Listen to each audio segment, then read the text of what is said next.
I love this tablet and these headphones, the wireless ones. They're good. It's working out great. The sound comes out pretty good. It's still echoey in here, but my son, like, who wants to kind of change my office around so we can do shows together and go into the scriptures and give you a show where there's two guys, two members of the body. Like my son, I believe, is a member of the body of Christ. Like he's going into truth like you wouldn't believe now. And he said like we'd have to kind of soundproof this room so the echoey sound will go away. But it's fine. I think these headphones and this tablet's working out great. Okay. So I've been going through a couple of books lately, like intensely and pretty deeply. Like it's amazing. Like these both books, Check Your Panoply and Spirits and Spirituality. Both of these books are just tremendous, tremendous items to have in your library. So you need to order them both and go through them. And go with the scriptures. See, this is so good because it goes along with Paul's writings.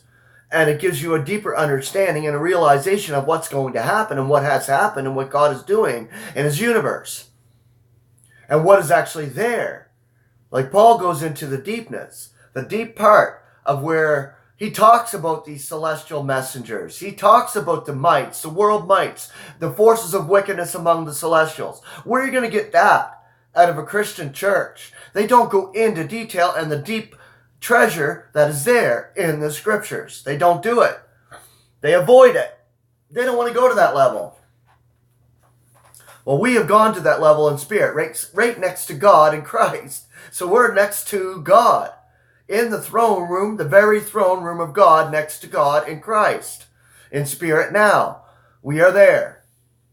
So we get these higher revelations of what our calling is and where our lot is. And that's among the celestials. We're not from this earth, no. And like Martin said this morning, we'll be able to come back in immortal bodies and help our loved ones during that time. And I totally believe that. That was an awesome show, Martin, because you gave the clear truth there, I believe. And, you got to look into these deep things and have the Spirit of God that works in you reveal them to you. So once the Spirit of God reveals it to you, then you're not going to lose it.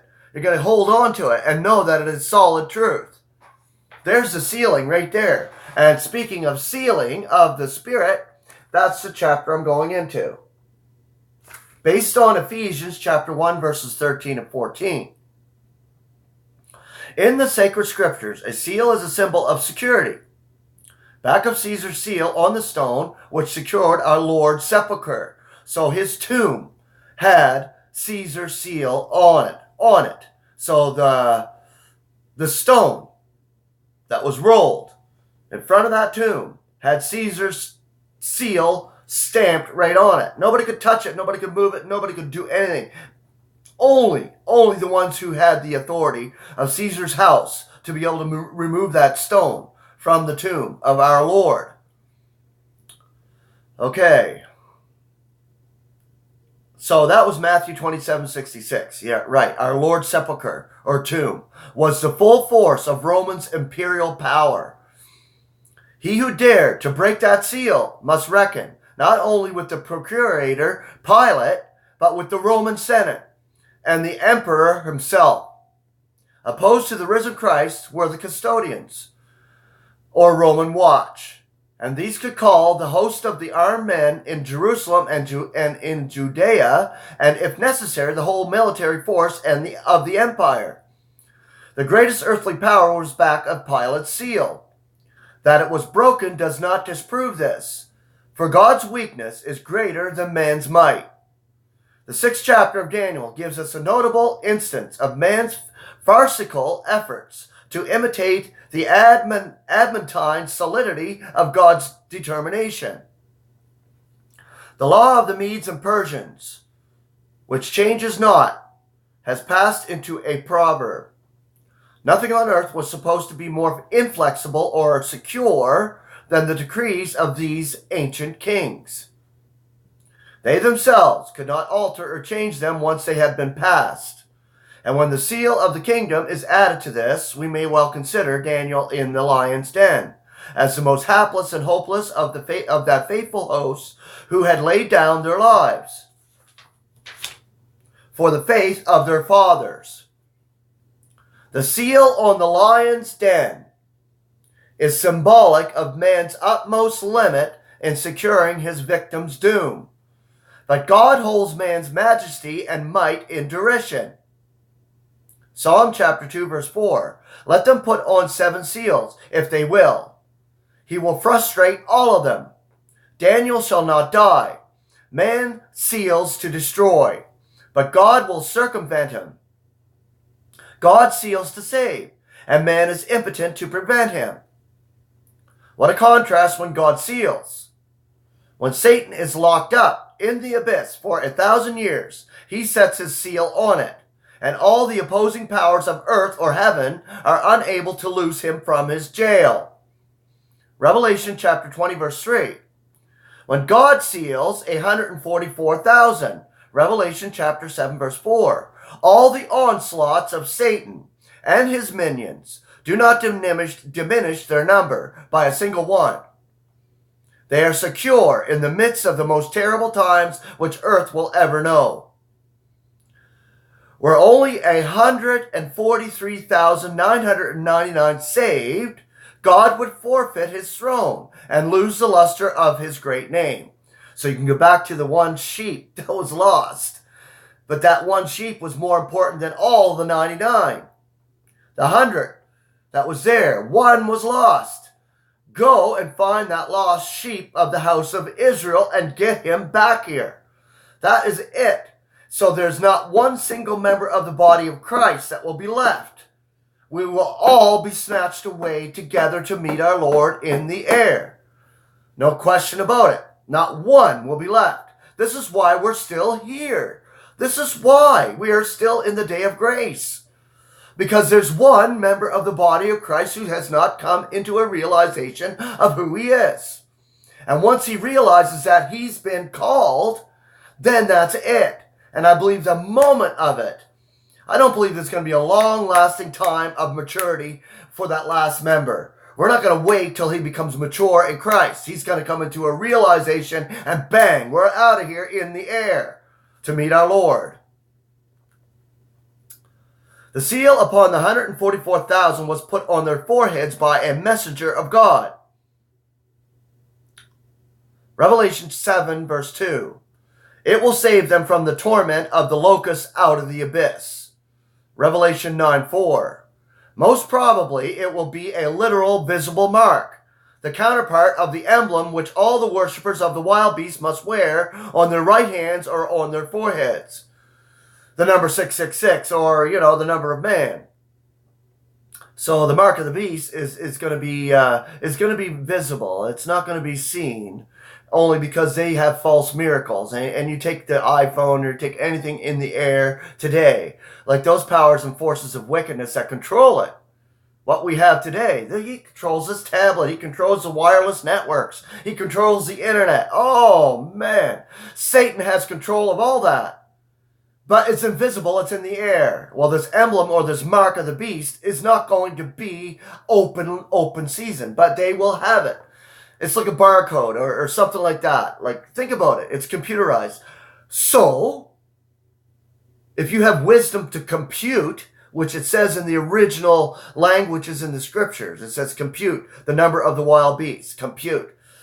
Okay, so it has to do with computers. It has to do with the air. The prince of the power of the air. In Ephesians 1, or Ephesians 2, I think it is.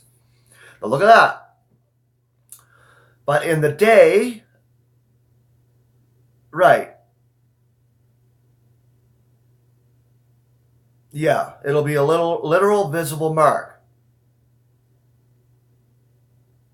And they will know. And those locusts will know who they are. And they're going to attack. And they won't even be able to find death. Death will be taken away from them. They will live through all that. The ones who are tormented by those locusts. And they will have that mark. And it will be visible to them, for sure. It is most significant that in dealing with the circumcision in the accounts of our Lord's life, and in the Acts, nothing is said of a seal for the safety of the saints. It is true that their circumcision itself should have been a seal of righteousness of faith. And it was with Abraham. Romans 4:11. But alas, it had degenerated into the merest physical form, without any spiritual significance whatsoever. The followers of Christ, or of his 12 apostles, were not sealed. That is why so many fell away. Most of the Pentecostal believers apostatized. The so-called doctrine of the security of believers would gain much force if it were kept in its proper place.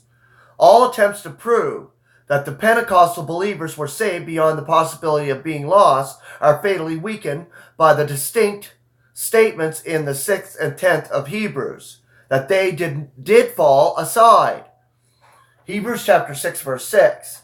And trampled on the Son of God and outraged the Spirit of grace. Hebrews 10:29. At Pentecost they became partakers of God's Holy Spirit. Hebrews chapter 6 verse 4. For they were baptizing for cleansing. Acts chapter 1 verse 5. And filled with for utterance. Acts chapter 2 verse 4. By the Holy Spirit which came upon them for power. Acts chapter 1 verse 8. And those who repented and were baptized in water obtained God's Holy Spirit. But it was not a seal to secure them to the day of deliverance.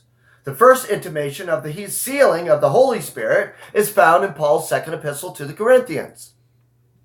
After expostulating that his actions are not governed by the flesh, and that his preaching to them was based on God's faithfulness, and that Christ was the amen to it all, he concludes, Now he who is confirming us together with you in Christ, and who anoints us, is God, who also seals us and gives us the earnest of the Spirit in our hearts. 2 Corinthians chapter 1 verse 22. And this is why the world doesn't know us. We're members of the body. We're sealed with the Holy Spirit in our hearts. They can't see that. The world can't see that. They know that we're strange and weird and just crazy lunatic people because they think that. We have something greater than they don't even know. And that's the sealing of the Spirit of God directly within us. That's why I can say, yes, the Spirit of God lives in me. And that the Spirit of God vibrates through me and through these shows. That's how it works. Those who are sealed with God's Spirit are the members of the body of Christ right now. And this is in Paul's writings, only in Paul's writings.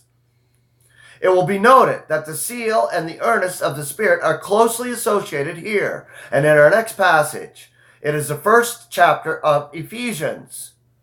The two thoughts have much in common, while the earnest has not the supreme sense of security conveyed by the seal. It also implies a pledge of that full measure of God's Spirit, which comes only with our deliverance. Perhaps it would be best to consider the earnest of the Spirit as a seal which secures our ultimate deliverance. For when we have the fullness of the Spirit, security will be beyond question. That's right. So we know we're secure in Christ. There's no condemnation for those who are in Christ Jesus. What is that? That's the sealing of the Spirit and our realization of it. So we stand in Christ that way. We are free in Christ. Free in Christ. What does that mean to you? Free in Christ. Well, you're not going to fuck it up. Nobody's going to fuck it up. Not even single one member of the body of Christ can fuck it up. And that is truth. Now let us note the contrast between the seal and that given a limited number of the sons of Israel. The 144,000 had a visible token on their flesh. They were a chosen company out of the nation. In the body of Christ, there is no division. No such division. All are sealed. And the seal is the invisible, intangible, life-giving Spirit, which is the only token given by God to distinguish his own from the sons of stubbornness, who are actuated by the spirit of the aerial jurisdiction. What did I say earlier? The prince of the power of the air, the aerial jurisdiction. That is Satan and his minions. And they are the ones that are locking them up. They're all locked up in stubbornness. They're influenced by these spiritual forces of wickedness. Huge, man. Huge.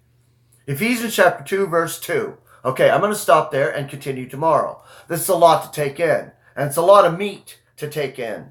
If you're a new believer, you may not understand some of these things. that I'm actually expositing to you and giving you, and these readings and these beautiful deep, deep truths of God, knowing where you are in Christ, having the Spirit of God sealed upon your heart.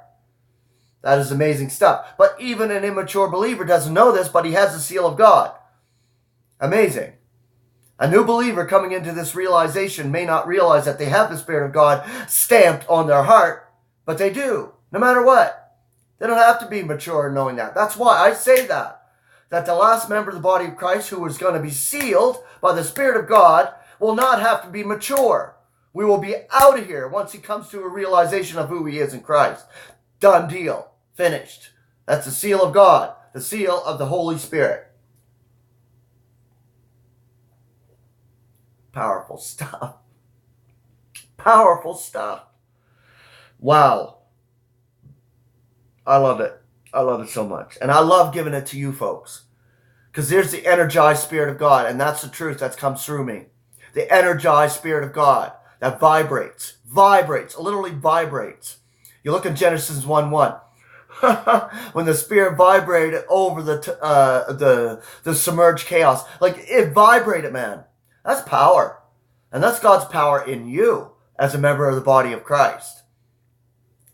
You may not want to suffer this earth the next 7 years that's coming, the tribulation. So if you're hearing my message today and you know it and you believe it, you are a member of the body of Christ. You stand in Christ. You won't have to suffer that 7 years of time of trouble.